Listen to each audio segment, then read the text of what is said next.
Hi, I'm John B. Williams, and here with my good friend John Liebman, and you're watching for BassPlayersOnly.com.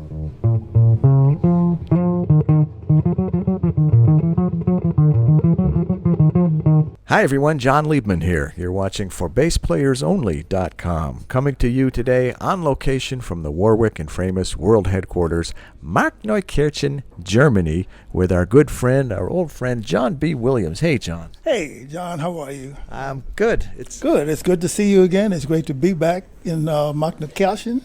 Nobody ever says that say the city the same way. Some people say Markneukirchen. Some people say Markneukirchen. I don't get the Kirchen part, I'm not really that good. Markneukirchen, I don't think I've ever said it the same way twice. I don't think I haven't. I've been practicing for at least 2 years. As a matter of fact, there's a feature on For Bass Players Only from our 2014 trip out here. I believe it's called Our Week in Germany. So if you go to ForBassPlayersOnly.com, put in Our Week in Germany in the little search thing, there's a video there, and I have about 12 or 15 people all saying Markneukirchen, and most of them are saying it correctly, except Phil Chen likes to say Marco Phil Chen. But it's a hoot to watch. You know what? This is actually the third time that we've done an interview with you on For Bass Players Only, and I was checking earlier. The first one was from 2011, and then there was a more recent one from 2014. So there's all kinds of information about you and your musical upbringing and how you became a bass player, and stories about the Johnny Carson show and then the Arsenio Hall show.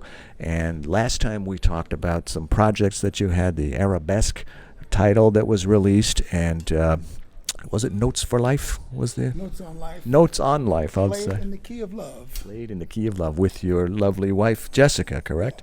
And we also talked about Horace Silver because we had lost him shortly before. Those are great interviews. Again, for BassPlayersOnly.com, John B. Williams, they'll pop right up. But this is 2016, so let's get caught up on what's been going on with the new releases, with anything else that you've been doing, and, well, generally speaking, what you've been up to and what's keeping you busy. Wow. Kids are keeping me busy, mostly. I've got grandkids. And I got 2 great-grandkids. Woo. I don't look it, do I? No, you don't. You started very young, obviously. Yeah, I started when I was a baby. My current CD release now is a CD which is a tribute to Horace Silver. And I don't know if we spoke about that in 2014, but Horace Silver was my first mentor. I started playing with that band back in 1967. And I was part of a band with Benny Maupin and Randy Brecker and Billy Cobham and myself. And it was a wonderful band, and I learned so much from Horace Silver. I remember something else about Horace Silver that you said. If it weren't for Horace, you might never have picked up an electric bass. Am I remembering that correctly? You're right on. You're right. You're spot on with that. Horace started me playing the electric bass. When we were touring, he decided, after I'd been playing in the band about a year and a half, he decided that he wanted to do some things a little bit more funky gospel type, because Horace was one of the funkiest gospel Latin-inspired jazz musicians of that era. And so he said, I want to do some things with the electric piano. He was going to get himself a Wurlitzer electric piano. And he says, I want you to start doing some things with the electric bass. And I said, no, Horace, I don't want to play the electric bass. We are the elite in New York back at that time, the elite bass players. We wouldn't sink to playing the electric bass. No. That was just beneath us. How wrong that philosophy proved to be later on. Horace said, well, if you don't want to play that, I'm going to get an electric bass player. And I said, wait a minute. Let me rethink this. Let me just step back for a moment. And let me check it out.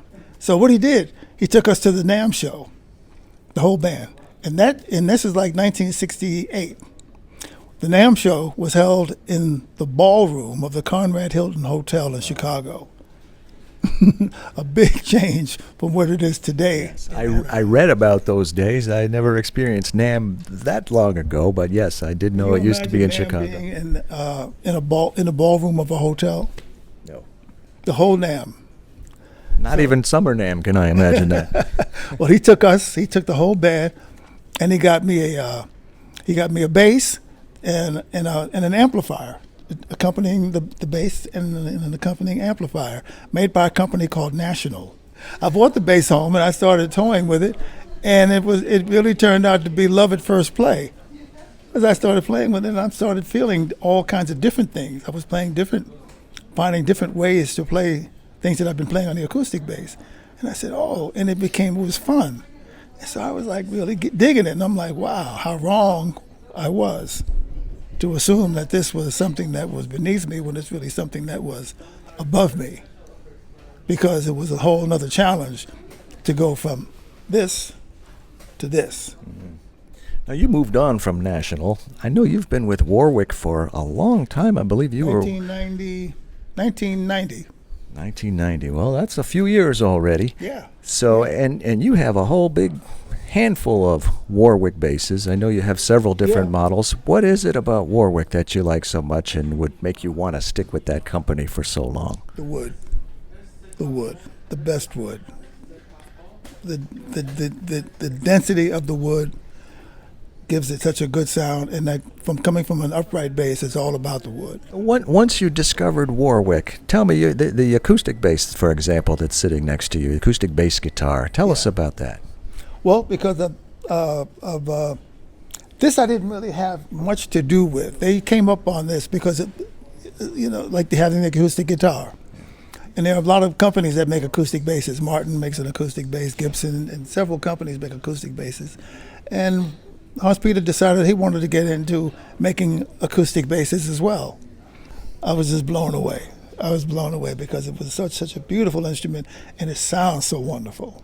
In addition to playing Warwick basses for all of these years, I've been with Levy's Leathers for as long as I've been with Warwick. As a matter of fact, when I joined Warwick, the Warwick family, I also met Dennis Levy and Dennis's family, and we've been friends and for over 20 some odd years. I'm a one-stop shopper. If I find something that's really good and quality and that I like, I don't need to do a comparison shopping. I'm not really a firm believer in comparison shopping.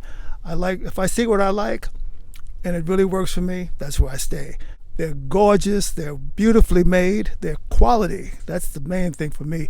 They're quality and they're comfortable. I can't say enough about the Levy family. I wouldn't go anywhere. All of my case needs, all of my strap needs, carrying cases, everything. If they made cars, I would be driving a Levy's car. Levy Mobile. I'm going to do a tour with my band in and around Austria. And I'm going to record for 3 days, which I'm going to use this bass on the recording as well. What are you going to record? We're going to record a volume 2 of my tribute to Horace Silver. When I did volume 1, and I came home the day I got the box of CDs in the mail from my producer, Peter Guschelbauer. 2 days later, Horace passed. And I couldn't wait to get the CDs so that I could take them to him for his approval. You did a tribute to Horace while Horace was still alive? Yes. Oh, I didn't realize that. Yeah, Oh, okay. because it was time for me to do another record. And so Peter Guschelbauer, who is my producer and who has the record company in Hagenberg, Austria, Elisa Records, that I've been recording for, he asked me, he said, you have another CD coming up now. What would you like to record? And I said, I thought about it for a while, and I said, you know what? Horace, now his health was failing, and he was in a wheelchair, and I said, you know what? I want to do a tribute to him now while he's alive and say thank you for all of the wonderful, for the mentorship that I've gotten from him, from all of the things that I've learned from him, for giving me my first professional gig as a jazz bass player. And so I said, you know what, this will be a good time now for me to say thank you. And the album is titled African Queen. It's available on my website and it's going to soon to be available on CD Baby as well. So here we are now, 2016. I'm going back over. We're going to do a tour, and Peter says, "What would you like to do?" We've gotten so many rave reviews from the concerts that we did last year with my quintet in and around Austria that I thought, the band sounds so good. We have such a great camaraderie. We have such a great respect for one another. And I love working with this particular band. I said, you know what, I'm going to do another record with this band. What could I do? Why don't I do Horace Silver Tribute Volume 2?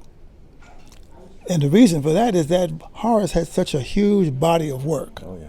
So many great, great songs that a lot of his songs that I didn't even use on the first record that I'm going to put on the second record.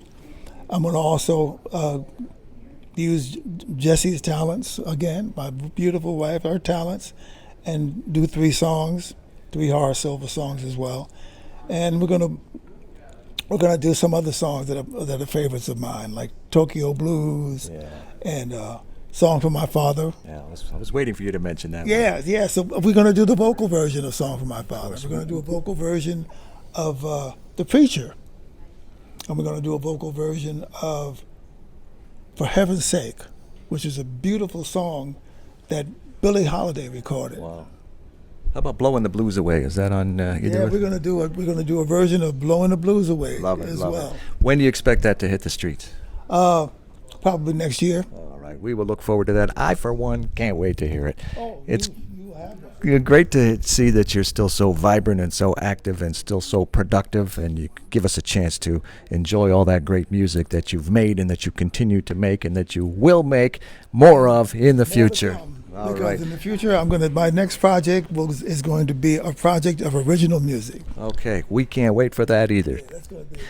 Keep doing what you're doing, and let us all keep enjoying it. Much luck, continued good health, and success to you always. John B. Williams from the Warwick and Framus World Headquarters, Markneukirchen, Germany, with the esteemed John B. Williams. I'm John Liebman. You're watching for BassPlayersOnly.com.